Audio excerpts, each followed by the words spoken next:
Welcome to another episode of Lightspeed Investing. Today, I've got Anthony. He is the founder of Deliver Capital, a specialist in raising capital for business owners. Just a quick resume, he has raised over $100 million in bank funding, as well as been in finance for the past 2 decades. Anthony, it's so good to have you here, man. Yeah, thank you so much for having me. Of course. How are you doing today? Awesome and amazing, my friend. And you want Indeed. to tell the audience where you're based out of?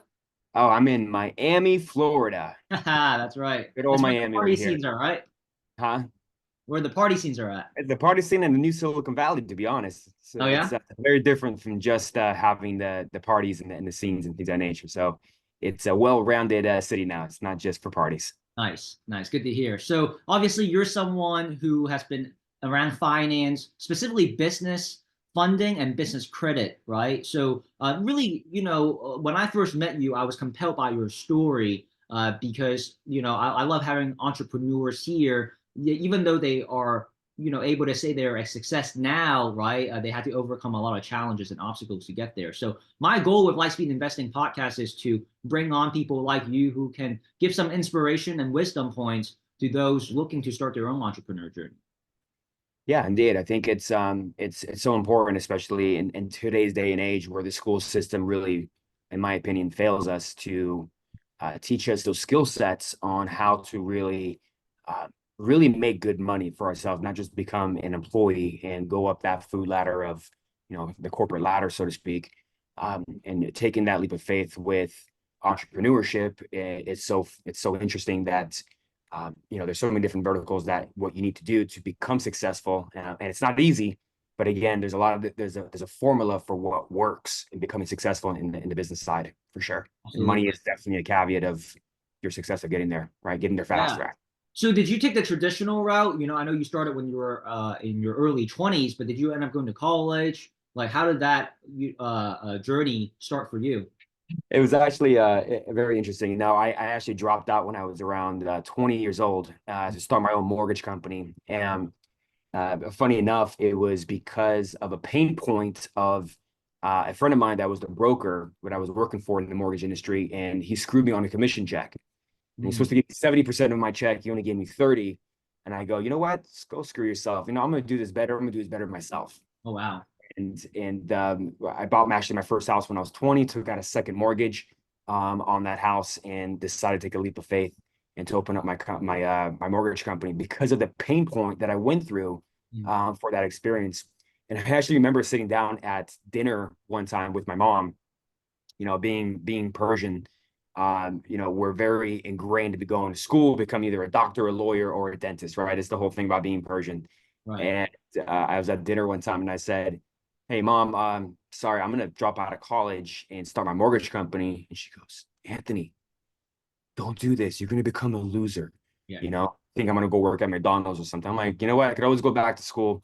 And I'm so thankful that I did that, right? Taking that risk, right? And not knowing that uncertainty of not knowing what's going to happen. But because that pain was so hard, so strong that, pain drives change. And that's Yep. what led me to start and just kind of wing it and figure it out as we go. And that's what happened. So you didn't have like what we call taking a calculated risk. You just kind of knew, with gut feeling that you were going to make it work. I mean, how did you justify it being a good decision at the end of the day?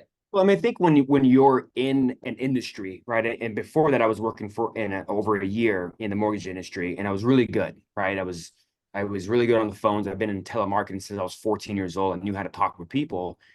So when I understood how the mortgage game worked, I decided like, hey, I know how to talk with people. I know how this industry works, and how hard could it be, right? I'll just go ahead and open my own company, right? It's a little bit different, right? Right. Being a sales agent versus running the company are two Yeah. different things, right? It's a Oh, skill set that absolutely. you Yeah. learn. But yeah, that was I'm like, yeah, I can go ahead and do this. What's the worst that could happen? I was always a risk taker when I was a kid, though, right? It's just one of those. I love it. So, how did the mortgage business evolve to business credit and business lending, Well, I mean, yeah, short story. Essentially, I was 20 years old, opened up my mortgage company. I had ran it actually pretty successful back in the day when mortgages were the hot items, right, about 20 before the financial crisis. But I was Mm. in the mortgage industry for 20 years. I'm sorry, for 10 years. And at one point, I was licensed in 30 states as a broker and a lender working on that angle. And unfortunately, the financial crisis, if we've been around that time, you know that we lost and we lost big. And so I've fell down and had to close up my shop. My credit was shot because I raised money in that time to fund my operation. Mm. And so in 2008, 2009, when I stopped in the mortgage industry, somebody helped me with my credit at that time, which allowed me to understand the credit repair industry. And because of that experience through that one person, that one mentor and resource that I had, I'm like, oh, cool. This is kind of something similar. I've always been, part of, credit has always been part of my life because of the mortgage industry. And I understood it very well. But now I had a different skill set and I said, okay, let's go ahead and do this.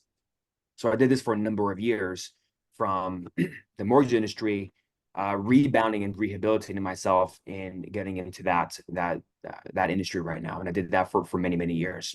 And so when I fell out with my business partner at that time, I started my my own credit repair company. And one of the first questions I used to ask my clients was, hey, if you had an 800 credit score, you can buy or qualify for anything, what would you want to do? I want to get a house, get a car, etc. But a majority of people always wanted money. And so I said, okay, there's something there, right? The market tells you what to do. And since I had my experience in mortgage, now I knew how to do credit repair. So what I did is I combined everything together and I started Deliver Capital, which is my current company that I founded about a decade ago. Mm-hmm. It just started off with, some basic, personal loans, going from there. But, uh, when you start really really getting to the point where you get some traction, um, I made a fatal mistake in my life at that time. Mm. I wanted to be a serial entrepreneur and be very successful at I saw the Richard Bransons and everybody that have 1,500 companies, Right. and I didn't focus on my one thing, and so I started three businesses at the same time. Oh, wow. And an investing company, and then I had my my credit repair and another banking company, and then I had an e-commerce business at the same time. Uh, and unfortunately, I got scammed out of my life savings. I lost $1 million in 10 minutes Mm. at that point. And so again, I fell down and had to actually move back in with my parents for 2 years to rehabilitate, to get myself back into a good financial status. And yeah, just going through that whole journey of having to restart again. But this time I actually knew what the path of getting back to the same, because I've been through that experience before. So Mhm. it did help me, but again, losing all that money was really, really painful. And so looking at my reference experience of my past and all the skill sets that I've learned and how I've been able to understand what I know right now, I ended up qualifying myself for 50,000 to 100,000 with that. So essentially, how the banking system works, I applied that for myself, and right now, um, I have over 1.3 million in credit lines in banking. And with Deliver Capital, we grew that to over 500 banks that I'm connected with right now. Mm. And so working the banking system with any type of commercial loans, I learned that skill set to raise capital through the banking system, and going from unsecured from 50 to 100,000 per bank. And now I have like 15 banks that is give me that 1.3, which is now allowed me not to work as a job or a W-2 to make an earning or beg investors. Right. Uh, so now I just implement what I did for myself for others. I love that, And man. that's what we do right now with the mixture of credit optimization, repair, business strategy, and access to capital. Right, it's the recipe for successful businesses in the entrepreneurship world. Yeah, and before we really go deeper in what you offer as a company and your subject matter expertise, one of the reasons why I brought you on is because your story is so compelling, right? Like, my respect for you grew tremendously when I learned, wow, like, you took a hard hit in losing 1 million, but you had the resilience and, you know, know-how to recover and then say, okay, like how do I strategically go about it again and become a better version of myself, you know? Because a lot of, like I said at the beginning, people who are now successful, you don't get to see what their journey was, you know? So it's always been an important point for me to highlight that. Do you mind discussing a bit more about like the emotions at that time? You know, like when you have to move back home with your parents for those 2 years, like what were you telling yourself? How did you formulate a plan? You know, just like all those things to get yourself back up, you know, so that you feel fired to go at it, right? Even though you had some scars from the battles. Yeah, I mean, when your whole life in a snap of a finger just changes, it took a little, it took a little bit of time for me to really grasp like the reality of what had happened to me. And and unfortunately, part of that $1 million was my parents' money and my best friend's money as well. And so it's not just my everything of my own life savings. It was also people that I loved as well, because there was an opportunity that happened, a big learning lesson, from that. But again, you go through this world of emotions, where you're depressed, right? Like, well, what could I have done different? And what did I learn from this? But a lot of anger, honestly. Yeah, I know. Well, were And you and you talked about being scammed? Was it with your e-commerce? Because you said you were trying to run three businesses, right? So I'm just kind of curious, which business did that come from? I attempted to run like a money management, investing, company at that time.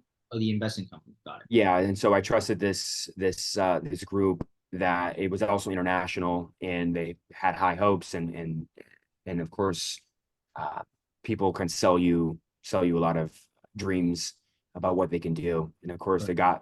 I had a blind eye because I was just only looking at the big Oh, picture, not the the upside, details, yeah. and because I was running three businesses at the same time, I wasn't able to focus on my one thing. And so when I look at the guilt, the shame, and man, what happened here? And it just all hits you at the same time. So it was a really, really hard. I mean, you still feel the ripple effects from that, right? You always think like, hey, if I wasn't three steps behind, how would my life be different right now, right? But we could always just look at the past and just dwell on it, or we can say shit happens Right. and I learned a valuable lesson. What can I do right now to make it better, and just really start looking at the future and stuff of doing that. And I gotta give a lot of credit to like Tony Robbins and NLP and a lot of the self-development that I had to do, working on Mhm. myself, because you can see, if man, imagine if I was still dwelling Right. on what had happened to me, that anger and stuff. Like, how would you progress as a person Yeah, if you're still stuck in the past, that's right? right.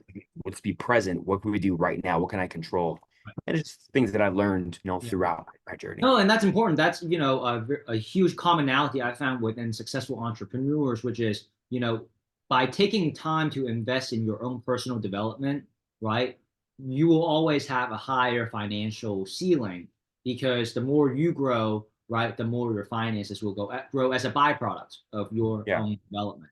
And and so that's you have that's to be, first and foremost, a major investment, right, that you pay attention to. and that's honestly, and what I do right now with, because we act like a bank, for an example, right? And we do a full underwriting review Mhm. on somebody's profile, and we look at the strength and the weaknesses, of a file. Like, if we have 500 banks, we know all the rules of every single game. Yep. And if you're right here in your financial profile with your personal business credits and financials, but then the bank wants this, what I do right now is I bridge the gap in between, and saying, okay, well, we need to do X, Y, and Z with your credit to get it from a 650 to a 750, because that's what's going to give you the most amount of money, cheapest rates, etc. Yeah. And so and this is what I mean by, I have a lot of passion behind this, because I know what it felt to be at a 500 credit score. Mm. Now, I knew what it felt to have $1 million in the bank in cash, and then all of a sudden just losing Yeah. everything from an angle. And the learning lessons that I've learned throughout my journey, right? Those reference experiences and mentors and people that I learned from, um, I love what I do right now because I'm able to really teach and provide those strategies so that people don't have to go through the same thing that I did, that I Right. went And through. I love that how, our stories intersect because, as you know, from someone from Hong Kong, even though I forged my own path in deciding to become an aspiring surgeon, right? That decision was always, similar to what you mentioned under traditional culture, doctor, lawyer, or engineer. In your case, you said doctor, lawyer, or dentist. But Persians and Asians, man. right, right. It's But so my, similar. my thing is, with your journey now, how does your parents and family now view, what you're doing? Yeah, it's funny you say that because I went back home for Thanksgiving, Right. and I was like, Mom, remember that time we were at that at dinner and you said, Anthony, Yeah. become a loser. Yeah. And I'm like, I laugh and I joke with them because I actually inspired both my parents to become entrepreneurs after the fact, right? Oh, They were that's great. working W-2 jobs. My mom's an interior designer. My dad is, has a home remodeling, a GC business, and now they're doing very successful. And I come home and I'm the one giving them advice about business and strategy and all that stuff. I'm like, hey, Dad, let's go and get you some credit lines. Right. That's so So funny. it's funny how things turn around, but nobody knows. I mean, we're we're taught to go and get a bachelor's degrees and things of that nature, and even like 80% of people who graduate don't have the right job that they're looking Right. for. It's not, and even if you did get a job, um, and you're working for 20 years, you could be fired in a snap of a finger, right? And then it's all for nothing. Might as well risk for something that you love to do, you're I passionate love about, that. I love that. versus going through what we're told to do, Yeah. right? We're not taught to be entrepreneur, we're taught It to it, be it to be reminds me of what Jim Carrey once said about his dad. Like his yeah. dad was a That's where I comedic got that genius. from, for sure. That's where, yeah. And he talked about, just for the audience who doesn't know this, he talked about how like his dad was great at what he did, but he never had the courage to take that leap of faith. And so when it was Jim Carrey's turn, he looked at it like, well, if I'm gonna, let's say, follow the traditional advice of going to college, getting a job, whatever it is, like, and there's a chance that I could fail at it. Why not at least take the chance and fail at the thing that I want to actually do, as opposed to failing at something that I don't want to do, right? Exactly. So, these little tidbits, right? Learning from actual people who created success in their lives and obviously have gone through their version of ups and downs, right? It's very monumental for setting up a blueprint, and obviously there are some commonalities of success, right, in your journey as well. So I really appreciate that. I can definitely say for me, it's definitely a different dynamic that I have with my family now. But man, it is a journey. When you say, "Hey, I'm gonna leave this one thing that seems to be safe and obviously more conservative," you're gonna naturally get some backlash. But I think at the end of the day, it comes from a place of love and support. They just want the best for Of you, and course. they Of don't course. want you to, potentially, fail and then become homeless. Right? That's just the worst thing that anything It's can only happen. failed if you quit, right? And Right. and so Right. Right. otherwise it's just a learning lesson and Yeah. stuff. And I think if I look back at my journey, Uh-huh. if I had to really coach somebody, I think the number one success that I learned throughout my journey was having the right people in your corner, right? The Yeah. mentors, the advisors, because and don't just pick anybody because they have to have some type of credibility that you have to Yeah. learn from. Like if they say, uh, going for an example, like they have to been there and done that Yeah. and failed, right? Because you want to learn from their mistakes so that you don't have to do that. Hmm. And so, like you working with me, for an example, my 20 years of experience of me working with thousands of different business owners, I look at your scenario and I'm able to really cut through the noise and say, no, this is the strategy we have to do, right? Or you can learn it by yourself, but that's going to take, a lot of time and hopefully Of you don't course. fail at the same time. So that was like actually the number one um, learning lesson that I had here. Hmm. Number two, because I didn't go to college, I didn't have that traditional education, which I still think is valuable by the Right. network that you connect with and thinking on a higher level. That's Right. what I do respect about college and putting yourself through that misery. And then, well, in But the social experiment, right, as a early 20-some-year-old, yeah, yeah, being in that environment. but audiobooks has been such a big game changer for me. I work like 12 hours a day, and it's by the time I'm done with work, I'm like, my mental is like, I'm Right. drained, right?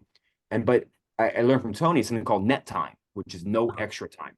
Uh-huh. When I'm driving, listen to audiobooks. Grocery store, audiobooks. Gym, audiobooks. I even sleep with audiobooks. Right. I train myself to sleep with that. So, and these books that I can listen to in 3 or 4 hours, which is somebody's, a biography of what you know, and their mentorship of what. And so when you stack what you learn and you can apply that, even if it's 1 or 2 things from a book, it's still very valuable. That's right. And then the last thing is definitely experience, Yeah. right? You can read about something uh, all day long, but actually doing it, you're going to get so much more value and, Right. and experience from doing that. So that's Absolutely, man. who I Absolutely. am. And at the end of the day, right, like the results will speak for itself. So as long as you're able to, go down a path that you believe in, but also show that, hey, you can be independent and you're getting successful results from it, then it's hard for you to refute that choice. And yeah, you're right. You only fail if you give up. So Anthony, thank you so much for your time here today, just sharing with our audience your journey, some of your obstacles and adversity. And I cannot wait, for us to dive into the next episode when you come back, right? Talking about the difference of personal credit versus business credit and how you can leverage personal credit to maximize your business credit. Yeah. I think it's your personal credit is honestly one of the number one important things to preserve at all costs. And how even if you're a brand new startup with 0 days in business, right, day one, or if you're a growing business and you want to raise, money or grow, right, growth capital, Mm-hmm. the number one thing that any bank's going to look at is your personal credit. So the importance of that in this day and age with this so-called recession, we have a lot of challenges with that. So there's a lot of ways of how we can optimize and get into that, and the difference in reflections between how you use your personal credit with business credit to really like acquire hundreds of thousands of dollars at any stage of your every business. So I'm very excited to come back and do a little small masterclass and teach you guys. Absolutely, man. Well, you're always welcome here, Anthony. And again, thanks so much. Hey, for the audience listening, if they want to get a hold of you, what is the best way for you guys to connect and, discuss more? Yeah. Just go to delivercapital.com is the website, or my YouTube, which is Deliver Capital as well, or Instagram at Anthony Vanaki. All the ways to connect with me, from there. All righty. There you go, man. Delivercapital.com and find its relevant social media to connect with Anthony. Thanks again, and I'll catch you next time. Thank you, everybody. Bye.